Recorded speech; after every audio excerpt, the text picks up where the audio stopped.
Apakah kalian tahu ada satu jenazah di kamar mayat yang sudah berada di sana hampir 2 minggu tanpa ada keluarga yang menjemputnya?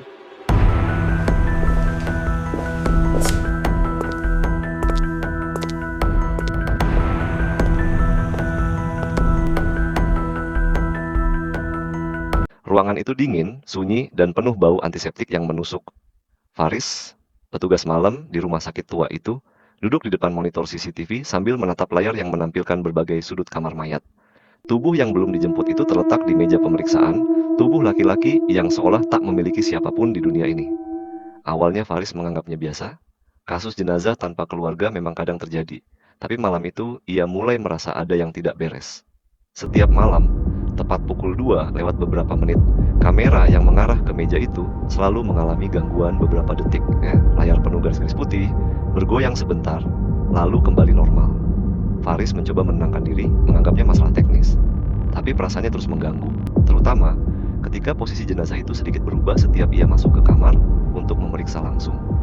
Bahu sedikit miring, tangan sedikit bergeser, perubahan kecil tapi cukup untuk membuat bulu kuduknya merinding. Selain itu, Faris mulai memperhatikan hal-hal kecil yang sebelumnya ia abaikan. Lampu di lorong sering berkedip saat ia menyalakan CCTV, suhu di ruang itu terasa lebih dingin dari biasanya. Dan suara mesin pendingin terdengar bergetar aneh, seakan ada ritme yang berbeda. Bahkan aroma antiseptik yang biasa menusuk hidungnya sekarang terasa lebih berat dan menusuk hingga ke tulang.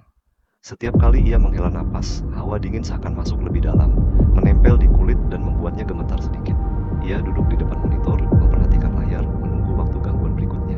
Jam menunjukkan 2:12, detik demi detik berjalan lambat. Ia mencoba mengalihkan pikirannya dengan memeriksa buku catatan jenazah, tapi tangannya terus menempel pada mouse. Matanya tetap menatap layar. Lalu, tepat pukul 2:13, layar tiba-tiba penuh garis-garis dan mati selama beberapa detik. Ketika gambar kembali normal, semuanya tampak sama seperti sebelumnya. Ruangan sunyi, tubuh terbaring, lampu putih menyinari meja pemeriksaan. Tapi, rasa tidak nyaman menempel di dada Faris. Dengan napas tertahan, ia berdiri dan berjalan menyusuri lorong menuju kamar mayat. Setiap langkah terdengar jelas di lantai keramik yang dingin, bergema hingga ke lorong panjang. Saat pintu dibuka perlahan, udara dingin langsung menyambutnya, menyapu wajah dan tangan yang menggenggam senter. Senter kecil di tangannya menyorot ke meja pemeriksaan. Tubuh itu masih ada di sana, tetapi posisi tubuh sedikit berbeda dari yang ia lihat di layar sebelumnya. Sekali lagi, sangat kecil perubahannya, tapi cukup membuat Faris bertanya-tanya.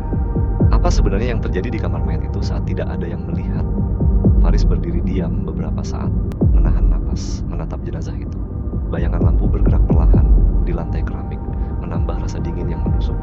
Ia menunduk, mencoba memperhatikan detail jenazah, dari pakaian yang tergulung sedikit, hingga tangan yang kini berada lebih dekat ke tepi meja. Semua terlihat normal, tapi hatinya berdebar kencang. Ia sadar satu hal, sesuatu sedang mengamati mereka. Dan itu bukan kamera, bukan juga manusia lain. Sesuatu yang tidak terlihat, tapi nyata, sedang berada di sana. Malam itu terasa lebih dingin dari biasanya. Faris duduk di depan monitor CCTV, matanya tak lepas dari layar yang menampilkan berbagai sudut kamar mayat. Tubuh jenazah yang belum dijemput masih berada di meja pemeriksaan, tapi perasaan aneh semakin menekan. Ia tahu sesuatu akan terjadi, karena gangguan kamera selalu muncul pada waktu yang sama setiap malam. Sekitar pukul 2:12, detik-detik terasa seperti berjalan sangat lambat. Hawa dingin masuk melalui jendela kecil di kamar mayat, menyapu wajahnya. Saat pukul 2:13, layar tiba-tiba dipenuhi garis-garis putih, bergoyang hebat, lalu mati. Faris menahan napas. Ia bisa merasakan ketegangan di seluruh tubuhnya. Lampu di ruangan berkedip sebentar, kemudian stabil lagi, tetapi rasa sunyi menjadi lebih menekan. Dengan tangan gemetar, Faris berdiri dan berjalan menuju kamar mayat. Setiap langkahnya bergema di lorong panjang yang sepi. Suara kaki menimbulkan getaran di lantai keramik. Saat pintu dibuka, udara dingin langsung menerpa, membuat senter di tangannya bergetar. Tubuh jenazah tampak sama seperti sebelumnya. Tapi Faris melihat sesuatu yang membuat jantungnya berhenti sesaat. Ada bayangan samar di sudut ruangan, bergerak perlahan mengikuti arah matanya. Ia mendekat dengan hati-hati. Senter diarahkan ke meja pemeriksaan, tetapi bayangan itu menghilang seketika. Posisi jenazah tampak sedikit berubah, bahu lebih miring, tangan lebih ke tepi meja. Faris merasakan napasnya makin cepat. Ia mencoba menenangkan diri, meyakinkan bahwa itu hanya bayangan lampu atau pantulan kaca. Tapi perasaan bahwa ada sesuatu yang hadir di ruangan itu semakin kuat. Faris duduk kembali di depan monitor, memeriksa rekaman CCTV. Saat kamera mati beberapa detik tadi, layar menunjukkan sekilas siluet seseorang berdiri di dekat meja pemeriksaan. Tidak jelas, hanya samar, tapi cukup untuk membuat bulu kuduknya merinding.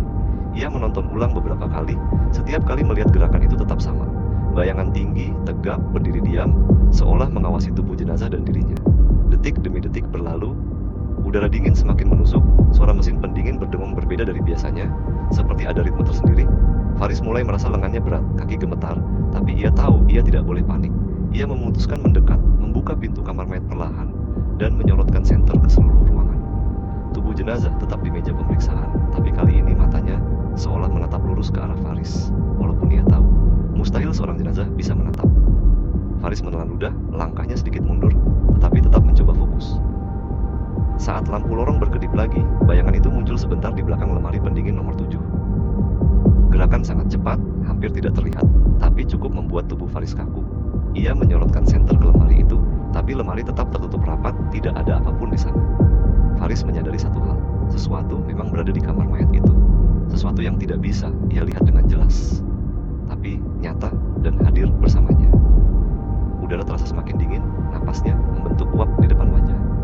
Ia memutuskan tetap berada dekat meja, menyalakan lampu tambahan agar cahaya merata. Tapi setiap kali ia menatap jenazah, posisi tubuh itu selalu berubah sedikit. Tidak pernah drastis, tapi cukup membuatnya yakin tidak ada yang alami dari pergeseran itu. Malam itu berlanjut dengan ketegangan yang menekan setiap detik. Faris tidak berani tidur, tidak berani menoleh jauh dari meja. Ia tahu jika lengah sebentar saja, sesuatu akan bergerak lagi, dan ia akan melihat lebih dari sekadar bayangan. Udara dingin, bayangan samar, dan posisi jenazah yang terus berubah membuat Faris sadar satu hal. Malam ini ia tidak sendirian, dan ia tidak akan bisa mengabaikan keberadaan yang mengawasinya itu. Malam semakin larut. Faris masih duduk di depan meja pemeriksaan, senter menyinari jenazah yang tidak dijemput itu. Udara dingin menusuk sampai ke tulang, dan setiap hembusan napasnya membentuk kabut tipis. Posisi tubuh jenazah kembali berubah, bahu sedikit miring, tangan lebih ke tepi meja, cukup untuk membuat bulu kuduk berdiri. Tiba-tiba, bayangan samar muncul lagi di sudut ruangan. Sosok tinggi, tegap, berdiri diam di dekat lemari, pendingin nomor 7. Tidak ada wajah yang terlihat, hanya kegelapan yang menelan cahaya senter. Faris menahan napas, tangan gemetar menyalakan lampu tambahan. Cahaya menyapu seluruh ruangan, tapi sosok itu tetap tegap, seolah menunggu sesuatu. Faris merasa jantungnya seakan berhenti beberapa detik. Ia mencoba berbicara pelan. Siapa? Siapa di sana? Tidak ada jawaban. Suara mesin pendingin berdengung lebih berat, seperti napas besar yang tidak terlihat. Ia melangkah mendekat perlahan. Setiap lantai keramik mengeluarkan suara gemeretak. Sosok itu tetap diam, bayangannya semakin jelas mengikuti cahaya senter, menempel di dinding seakan memanjang. Tubuh jenazah mulai bergerak sendiri, perlahan, tangan kanan terangkat, seperti menunjuk ke arah Faris.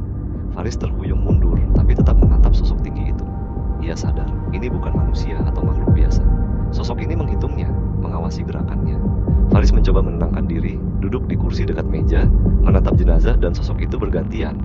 Napasnya bergetar, detak jantung keras terdengar di telinganya. Bayangan itu perlahan menghilang ke pojok ruangan, meninggalkan udara dingin dan tekanan tak terlihat. Layar CCTV tiba-tiba menyala kembali, memperlihatkan rekaman beberapa detik sebelumnya. Sosok itu terlihat jelas berdiri di samping meja, menatap jenazah, lalu seakan menoleh sebentar ke arah kamera. Faris yakin makhluk ini nyata, bukan sekadar ilusi. Malam itu berlangsung dengan ketegangan yang menahan napas. Faris tidak berani bergerak terlalu jauh atau menoleh ke arah lain. Tubuh jenazah selalu sedikit berubah, bahu, tangan, bahkan kepala. Terkadang menoleh sebentar, seolah menyadari keberadaan Faris. Saat jam menunjukkan dini hari, sosok tinggi itu perlahan mundur ke bayangan lemari, menghilang dari pandangan. Udara tetap dingin, tubuh jenazah kembali normal. Tapi Faris tahu, mereka baru saja bertemu sesuatu yang menghitung, menunggu, dan selalu hadir di kamar mayat itu. Faris duduk di kursi dekat meja pemeriksaan, napas masih bergetar dan tubuh gemetar. Udara di kamar mayat terasa lebih dingin dari sebelumnya, tapi sosok tinggi yang ia lihat malam itu sudah menghilang ke pojok ruangan. Lampu tetap menyala, cahaya senter stabil, tapi ketegangan masih menempel di seluruh tubuhnya. Ia menoleh ke jenazah, tubuh itu kembali terbaring normal, seolah tidak pernah bergerak. Suasana hening, tapi setiap detik terasa panjang, menimbulkan rasa ngeri yang sulit dijelaskan. Pagi mulai menyingsing, cahaya matahari menembus jendela kecil di kamar mayat. Rekan petugas mulai berdatangan, memeriksa ruang dan CCTV. Ketika mereka menanyakan Faris apa yang terjadi, ia hanya diam, tidak mampu menjelaskan sepenuhnya. Beberapa staf mencoba meninjau rekaman CCTV semalam, dan mereka semua melihat sekilas siluet tinggi berdiri di dekat meja, menatap jenazah, lalu menghilang saat kamera hidup kembali. Mata mereka melebar, napas terhenti sebentar, seperti merasakan ketegangan yang sama dengan Faris. Faris menyadari satu hal, kejadian itu bukan sekadar ilusi. Sesuatu benar-benar hadir di kamar mayat, sesuatu yang menghitung, menunggu, dan mengawasi setiap langkahnya. Bahkan setelah beberapa hari, saat ia kembali bertugas di ruangan itu, udara masih terasa lebih dingin dari biasanya. Posisi jenazah selalu tampak sedikit berbeda setiap malam, cukup untuk membuat siapapun yang jaga merasakan ketegangan yang sama, seakan ada kehadiran tak terlihat yang selalu mengawasi. Rumah sakit itu menyimpan cerita lama, katanya pernah ada kasus serupa bertahun-tahun sebelumnya. Seorang pasien meninggal tanpa keluarga dan tubuhnya sempat disimpan lama di kamar mayat. Sejak saat itu, beberapa jenazah yang tidak dijemput siapapun selalu memunculkan gangguan yang sama. Kamera mati sebentar, posisi tubuh bergeser, bayangan samar muncul tanpa penjelasan, dan udara selalu terasa semakin dingin. Faris menatap jenazah yang kini terbaring diam, menarik napas panjang, dan perlahan menyadari satu hal lagi. Kamar mayat ini bukan sekadar ruang penyimpanan jenazah. Ini tempat di mana hidup dan mati seolah berinteraksi, di mana sesuatu yang tak terlihat selalu hadir, mengawasi, dan menghitung setiap gerakan. Setiap malam, ketegangan, kedinginan, dan bayangan yang tidak bisa dijelaskan itu akan kembali menghantui siapapun yang berjaga. Ia menutup catatan malam itu, mematikan monitor CCTV, tapi hawa dingin masih menempel di tubuhnya. Rasa takut yang menekan dadanya tidak hilang, bahkan ketika langkah-langkahnya terdengar meninggalkan kamar mayat. Ia tahu, malam berikutnya, saat ia kembali berjaga sendirian, sosok itu akan muncul lagi, dan ia tidak akan pernah bisa menghindarinya. Kamar mayat tetap sunyi, jenazah kembali diam. Tapi ketegangan dan pertanyaan yang menggantung tidak akan pernah hilang. Bahkan setelah lampu menyala penuh, udara masih terasa berat, dan bayangan masa lalu seakan menempel di setiap sudut ruangan.